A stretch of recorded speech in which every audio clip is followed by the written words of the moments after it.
नमस्कार। आप सभी के अपने चैनल जय गुरुदेव उत्तराखंड पर एक बार फिर से बहुत बहुत स्वागत है। आशा करते हैं कि आप और आपके परिजन सभी स्वस्थ होंगे। इसी कामना के साथ बढ़ते हैं आज के अद्भुत क्रमांक की ओर। आज हम बात करने वाले हैं एक बहुत ही अद्भुत क्रमांक के विषय में। आप सभी तो जानते ही हैं कि श्री महाराज जी को श्री हनुमान चालीसा कितनी प्रिय है। जिस प्रकार से श्री हनुमान चालीसा का पाठ महाराज जी के समक्ष हम करते हैं तो उससे हमें बहुत सारे लाभ होते हैं। लेकिन क्या आप जानते हैं कि श्री हनुमान चालीसा को पढ़ने की भी कोई सही विधि है जिसका अनुसरण हम सबको करना चाहिए। अगर हम ये चाह रहे हैं कि श्री हनुमान चालीसा का सही पाठ करें और अपने जीवन में अनेकों लाभ अर्जित करें, तो उसके लिए आज हम आपको इस क्रमांक के माध्यम से बताने वाले हैं श्री हनुमान चालीसा को सही प्रकार से पढ़ने की विधि क्या है। क्योंकि आप सभी जानते हैं कि श्री हनुमान चालीसा अपने आप में एक संपूर्ण पाठ है जिससे आप अपने जीवन में बहुत सारे लाभों को अर्जित कर सकते हैं। देखिए, कई लोग हनुमान चालीसा नियमित पढ़ते हैं और कई लोग मंगलवार या शनिवार को ही हनुमान चालीसा पढ़ते हैं, लेकिन बहुत कम लोग ये जानते हैं कि हनुमान चालीसा को पढ़ने का एक सही प्रकार भी है, सही माध्यम भी है। अब बढ़ते हैं उन नियमों की ओर जो नियम आपको अनुसरित करने हैं। पहला नियम है कि आवाहन। अब देखिए, श्री हनुमान चालीसा का पाठ करने के पहले कई लोग उनका और श्री राम जी का आवाहन करके पाठ नहीं करते। आवाहन का आशय यह है कि जब आप पाठ करने वाले हैं तो उससे पहले अपने इष्ट देवता को जिस प्रकार से याद किया जाता है, तो उसी प्रकार से श्री हनुमान चालीसा का पाठ करने से पहले प्रभु श्री राम जी का आवाहन करना चाहिए। आवाहन किसी भी प्रकार से कर सकते हैं। आप प्रभु श्री राम जी का नाम ले सकते हैं, एक छोटी सी प्रार्थना कर सकते हैं, और यह सब कुछ आपको अपने वाक्यों और अपने शब्दों में करना चाहिए पाठ करने से पहले। दूसरा नियम क्या है? देखिए, दूसरा नियम है कि श्री हनुमान चालीसा को पढ़ने का वैसे तो कोई नियत समय नहीं है। श्री हनुमान चालीसा का पाठ कभी भी किया जा सकता है, लेकिन श्री हनुमान चालीसा का पाठ करने के लिए समय निर्धारित करना चाहिए आपको।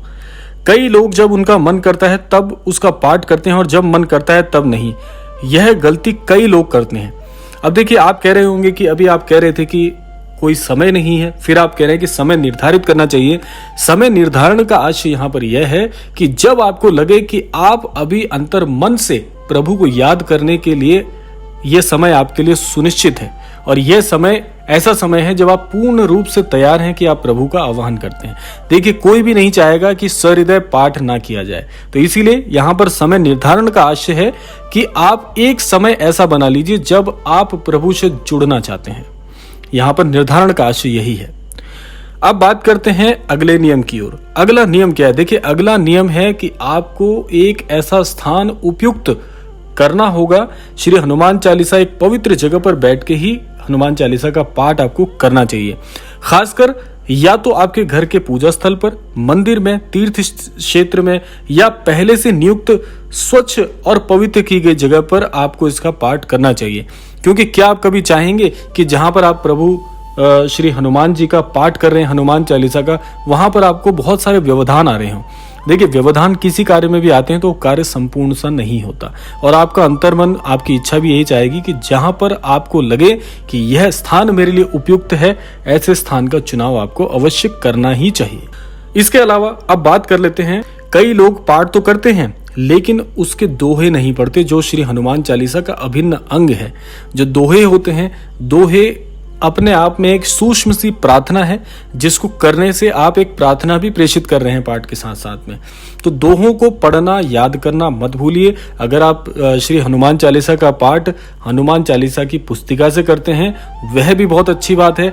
अगर आपको कंठस्थ है, वह भी बहुत अच्छी बात है, लेकिन दोहों को पढ़ना, उसका पाठ करना बिल्कुल मत भूलिए, क्योंकि यह श्री हनुमान चालीसा के वे अभिन्न अंग है जो आपकी श्री हनुमान चालीसा के पाठ को प्रार्थना सहित प्रभु के चरणों में समर्पित कर देते हैं। अब बढ़ते हैं अगले नियम की ओर। ये कुछ सूक्ष्म से नियम जो मैं आपको बता रहा हूं, ये है तो सूक्ष्म, लेकिन इनकी बात में एक गहराई है जो कि आपकी बहुत सहायता करेगी श्री हनुमान चालीसा को संपूर्ण रूप से समर्पित करने में। अब आता है अगला नियम। अगला नियम है अर्पण का। अब देखिए, अर्पण क्या है? श्री हनुमान चालीसा का पाठ करने के पहले उनके चित्र या मूर्ति को पवित्र जल से पवित्र करके उन्हें तुलसी की माला या जनेऊ पहनाकर भक्ति भाव से उनकी पसंद का भोग अर्पण करके कई लोग हनुमान चालीसा को नहीं पढ़ते, बस यूं ही पढ़ लेते हैं कि जैसे कोई पाठ है। यहां पर कहने का आशय यह नहीं है कि अगर आप किसी भी प्रकार से करें तो क्या वह स्वीकार्य नहीं होगी। मैं आपको यह बताने का प्रयास कर रहा हूं कि अगर ये नियम भी आप इसमें जोड़ लेते हैं तो आपको श्री हनुमान चालीसा का जो फल मिलना होगा वह कई गुना आपको प्राप्त होगा, क्योंकि यह वे पवित्र और सही तरीके हैं जिसके प्रकार से आप श्री हनुमान चालीसा को प्रभु को समर्पित कर सकते हैं।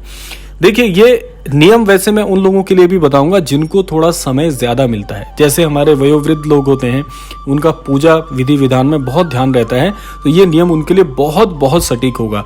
और अगर आप कोई कार्य क्षेत्र में कार्यरत हैं, थोड़ा समय कम मिलता है, पर ये नियम निभाना चाहते हैं, तो ये आप भी आसानी से कर सकते हैं। कहने का आशय यही है कि आपकी पूजा सही प्रकार से ईश्वर तक पहुंच जाए। अब बढ़ते हैं अगले नियम की ओर। अगला नियम आपको क्या सिखाता है? अगला नियम है कि हनुमान चालीसा का जो पाठ है उसको किस स्वर में करना चाहिए, कैसे स्वर में इसको करना चाहिए। देखिए, मैं अगर स्वर की बात करूं या ध्वनि की बात करूं तो मध्यम स्वर का आप इस्तेमाल कर सकते हैं। कई लोग हनुमान चालीसा का पाठ ऊंचे स्वर में अशुद्ध उच्चारण के साथ करते हैं, ये एकदम नीचे स्वर में इसका पाठ करते हैं। यह गलती हो जाती है क्योंकि जब आप स्वर पर ध्यान देते हैं, बहुत ज्यादा ऊंचे स्वर में आप हनुमान चालीसा का पाठ करते हैं, तो उससे क्या होता है कि आप कई वाक्यों को, कई शब्दों को गलत उच्चारित करते हैं, जिसकी वजह से पाठ शुद्ध रूप से नहीं हो पाता। और कोई भी नहीं चाहेगा कि भक्ति विधि विधान से तो कर रहे हैं लेकिन अशुद्ध हो गया, तो वह भी एक भूल है। उसी प्रकार से बहुत नीचे स्वर में भी नहीं करना चाहिए, जिससे क्या होगा कि आपको आत्मविश्वास की कमी लगेगी और कहीं ना कहीं आपसे गलती हो जाएगी।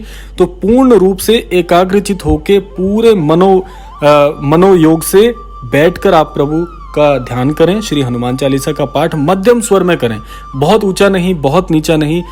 उससे क्या होगा कि आप एकाग्रचित मन से करेंगे, तो मन एकाग्रचित होगा तो जो चित्त है वह भी बहुत शांत होगा और आपकी प्रार्थना प्रभु तक बहुत आसानी तक पहुंच जाएगी।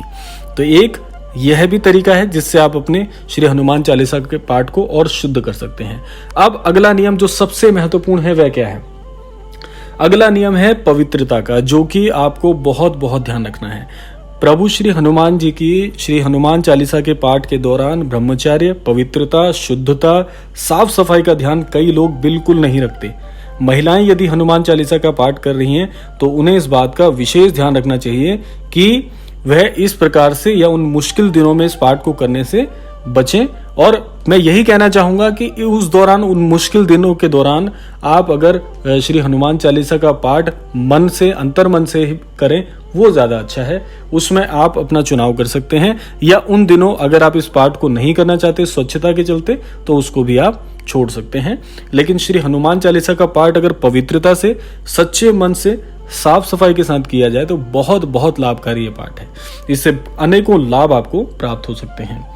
इसके अलावा जिन लोगों को थोड़ा समय मिलता है, जो थोड़ा कार्य क्षेत्र से मुक्त हो चुके हैं, उन लोगों के लिए एक मैं इसमें नियम और जोड़ना चाहूंगा। वह नियम है दीपक जलाने का। श्री हनुमान चालीसा के पाठ के पहले दीप प्रज्वलित जरूर करना चाहिए। दीपक में जो बाती लगाई जा रही है वह किसी भी प्रकार की हो सकती है, उसमें कोई भेद नहीं है।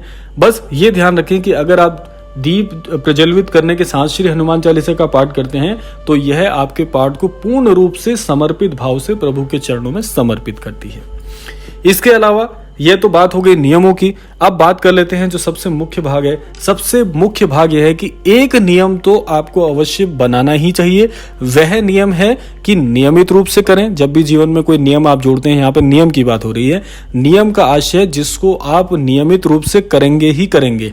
और सबसे बड़ी बात है कि हृदय से पाठ करें, हृदय से, अंतर्मन से पाठ करेंगे तो आपकी जो प्रार्थना है प्रभु वैसे भी सुन लेंगे। क्योंकि अपने माता पिता को पुकारने का, उन्हें याद करने का कोई समय नहीं होता, लेकिन जो कार्य विधि विधान से किए जाएं उन कार्यों में जो सफलता आपको मिलनी होती है, उसका जो लाभ मिलना होता है वह कई गुना बढ़कर आपको मिलता है। तो यह था आज का अद्भुत क्रमांक। आशा करते हैं इस क्रमांक से आप निश्चित तौर पर कुछ अवश्य ही सीख पाए होंगे। इसी कामना के साथ विदा लेने का समय आ गया है। विदा लेने से पूर्व समय है प्रार्थना का। तो यही प्रार्थना करना चाहूंगा श्री महाराज जी के चरण कमलों में कि सभी अनन्य भक्तों को सद्बुद्धि प्रदान करें, सन्मति प्रदान करें और संपूर्ण सृष्टि का कल्याण हो। इसी कामना के साथ विदा लेते हैं। मिलते हैं अगले क्रमांक में। तब तक के लिए जय श्री राम, जय गुरुदेव, जय उत्तराखंड।